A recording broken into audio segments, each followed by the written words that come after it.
بسم الله الرحمن الرحيم. قتل أصحاب الأخدود. اعوذ باللہ من الشیطان الرجیم. بسم اللہ الرحمن الرحیم. والسماء ذات البروج والیوم الموعود وشاہد ومشہود قتل اصحاب الاخدود.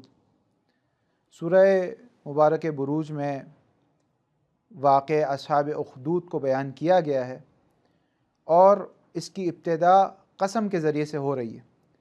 گزشتہ درس میں بیان کیا گیا کہ قسم قرآن کیا اہمیت رکھتی ہے اور قرآن کی قسم اور روزمرہ کی قسموں میں کیا فرق ہے.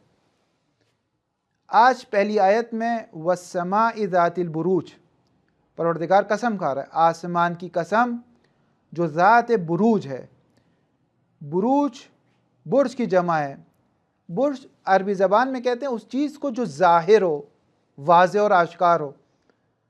جس طرح بڑے بڑے جو ٹاورز ہوتے ہیں اسے بھی آج برج کہا جاتا ہے، کیونکہ وہ دور سے ظاہر ہو جاتے ہیں، دور سے آشکار ہو جاتے ہیں، دور سے نظر آتے ہیں.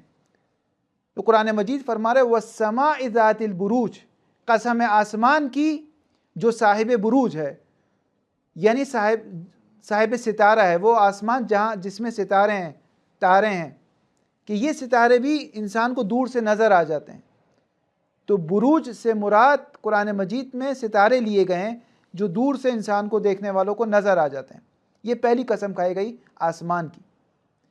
والیوم الموعود، دوسری قسم اس دن کی کھائی گئی جس کا وعدہ کیا گیا ہے کہ وہ قیامت کا دن ہے، کہ لا ریب فیہ، کہ اس میں کوئی شک اور شبے کی گنجائش نہیں ہے. اس دن کو آنا ہے، یہ ایک حتمی چیز ہے.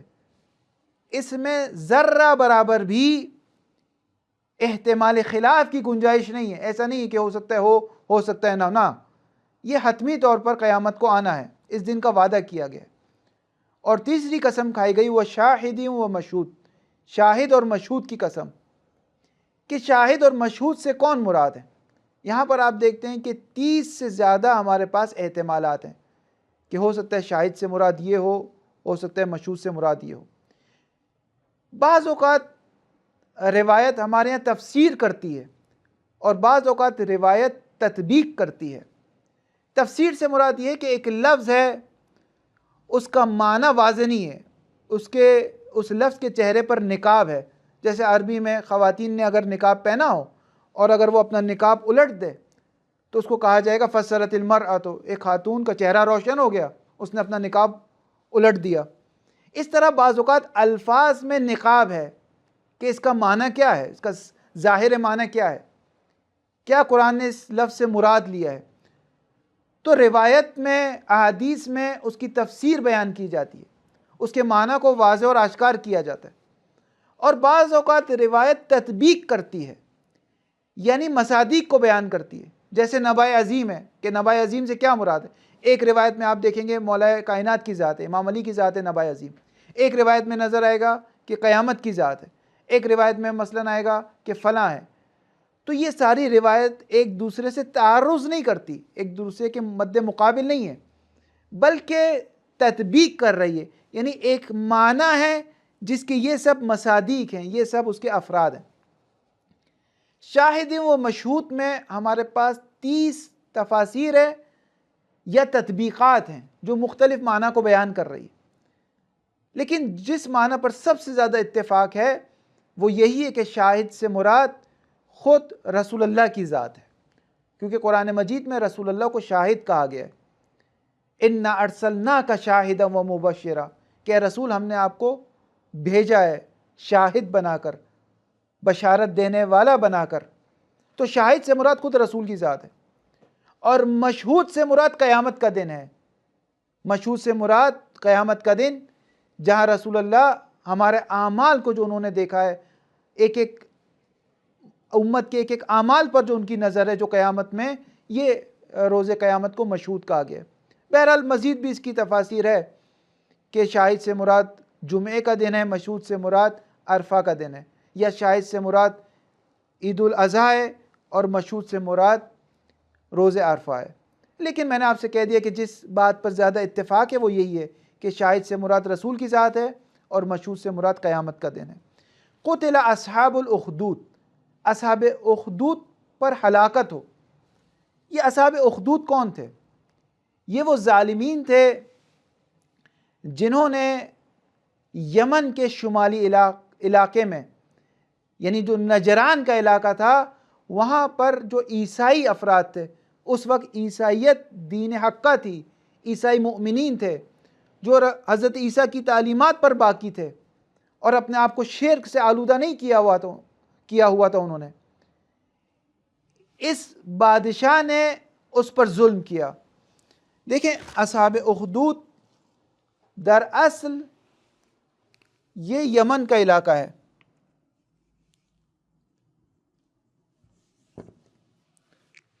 یمن کے علاقے میں ایک بادشاہ تھا جو ذوالنوس تھا۔ وہ بادشاہ اپنا مذہب تبدیل کرتا ہے اور یہودی ہو جاتا ہے۔ اب جب وہ یہودی ہو جاتا ہے تو اپنا نام بھی تبدیل کرتا ہے اور اپنا نام یوسف رکھ دیتا ہے۔ اور آپ جانتے ہیں کہ جب ایک شخص اپنا عقیدہ تبدیل کر دے، اپنا مذہب تبدیل کر دے، اپنا فرقہ تبدیل کر دے، تو اس کے اندر ایک شدت آ جاتی ہے۔ اپنے ماقبل مذہب سے بعض اوقات اس کے اندر ایک شدت آ جاتی ہے۔ تو یہ بادشاہ جو پہلے عیسائی تھا بعد میں یہودی ہو گیا، اس نے کہا اب چونکہ میں یہودی ہو گیا ہوں تو تمام یمن یہودی ہو جائیں۔ اب کسی کو حق نہیں ہے کہ وہ عیسائیت پر باقی رہے۔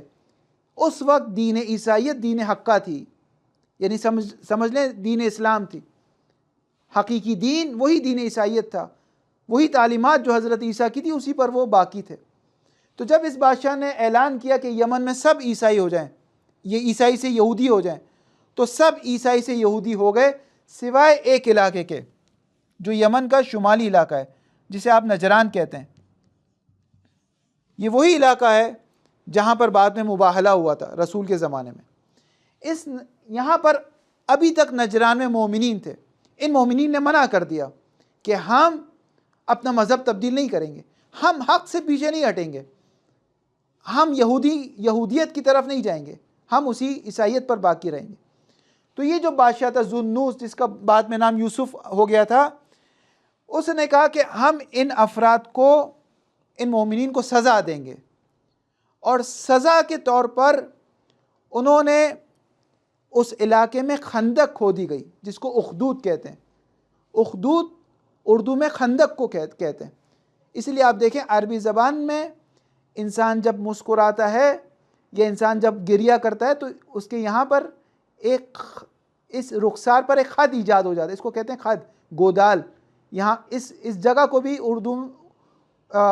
عربی میں خد کہتے ہیں، کیونکہ یہاں بھی جس طرح زمین کو جب کھودا جاتا ہے، خندق ہوتی ہے، کھدائی ہوتی ہے، تو ایک گڑھا ایجاد ہو جاتا ہے۔ چہرے پر بھی جب ایک گڑھا معمولی سے ایجاد ہو جائے تو اس کو خد کہتے ہیں۔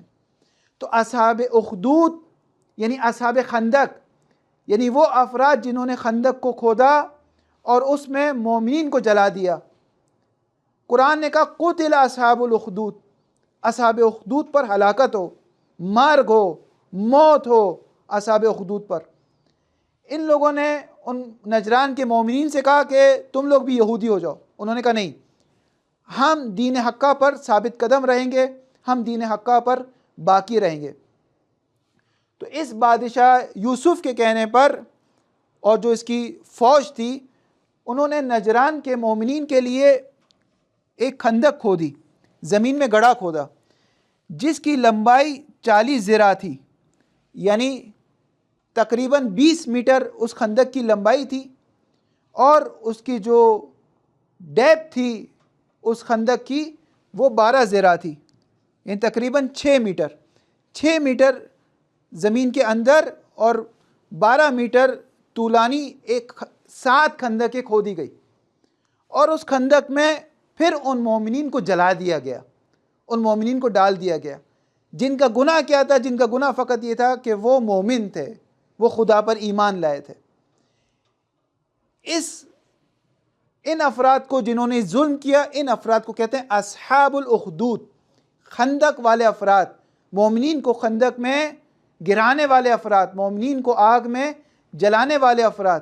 کہ قرآن مجید نے فرمایا قتل اصحاب الاخدود، کہ ان لوگوں پر ویل ہو، وائے ہو، موت ہو، ہلاکت ہو، کہ جب یہ واقعہ ختم ہو گیا تو ایک شخص اس میں سے بچ گیا جو جاتا ہے بادشاہ قیصر، جو روم کا بادشاہ تھا قیصر، اس تک اپنے آپ کو پہنچاتا ہے اور یہ سارے باتیں اس کو نقل کرتا ہے کہ ہمارے ساتھ یہ ہوا، مومنین کے ساتھ یہ ہوا۔ جو روم کا بادشاہ تھا وہ خط لکھتا ہے حبشہ کے بادشاہ کو اور کہتے ہیں تم نزدیک ہو یمن سے، حبشہ میں اس وقت عیسائی حکومت تھی، تم نزدیک ہو، تم حملہ کرو اس یمن کے بادشاہ پر۔ وہ حملہ کرتے ہیں یمن کے بادشاہ پر اور اس وقت پھر اس یوسف کو اور اس کی فوج کو قتل کرتے ہیں اور یمن میں ایک عیسائی حکومت کا قیام ہوتا ہے دوبارہ سے۔ یعنی ان کی قربانیوں سے، یہ جو افراد تھے جنہوں نے قربانیاں دی، یہ جو مومنین تھے ان کی قربانیاں دی، ان کی قربانیوں سے بعد والے لوگوں کے لیے آسانیاں پیدا ہوئی، بعد والے لوگوں کے لیے انہوں نے آسانیاں پیدا کی اور دوبارہ سے ایک نظام جو نافذ ہوا، ایک عیسائیت جو اس زمانے میں ایک دین تھا، ایک حقیقت تھی، وہ نافذ ہوا۔ وہ سب ان مومنین کی قربانیوں کا صلہ تھا کہ کس طریقے سے انہوں نے مومنین کو آگ میں ڈالا، کہ انشاءاللہ بعد والے درس میں اس کو بیان کیا جائے گا۔ وصلی اللہ علی محمد و آلہ طاہرین۔